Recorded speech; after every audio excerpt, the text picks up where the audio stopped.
Так, балалар, бұл есебіміз әлі бұлмен аяқталған жоқ.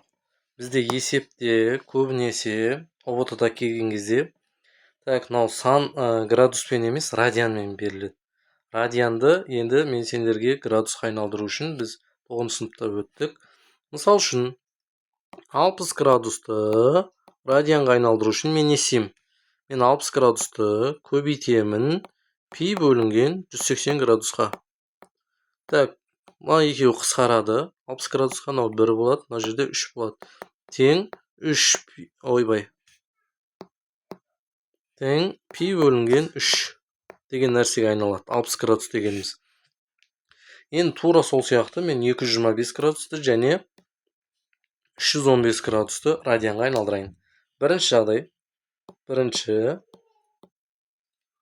Так, 1 деп қойайын. 225 градусты көбейтемін пи бөлінген 180 градусқа. Бұлар қысқарады 45 градусқа. Так, 45-ке бөлетін болсам, мына жерде 5 қалады, мына жерде 4 қалады.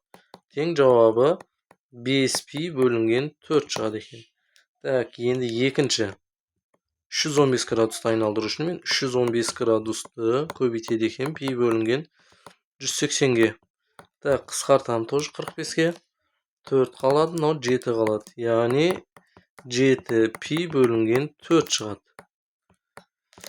Так, енді жауапты жазған радианмен жазып қоя саламын. Жай жақша, потому что бізде теңдік.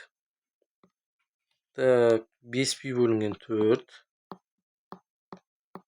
қосылған 2 пи-ін. Так, x. Так, мына жақта 7 пи бөлінген 4 қосылған 2 пи-ін. Так, жауапты осы. Сау болыңдар балалар.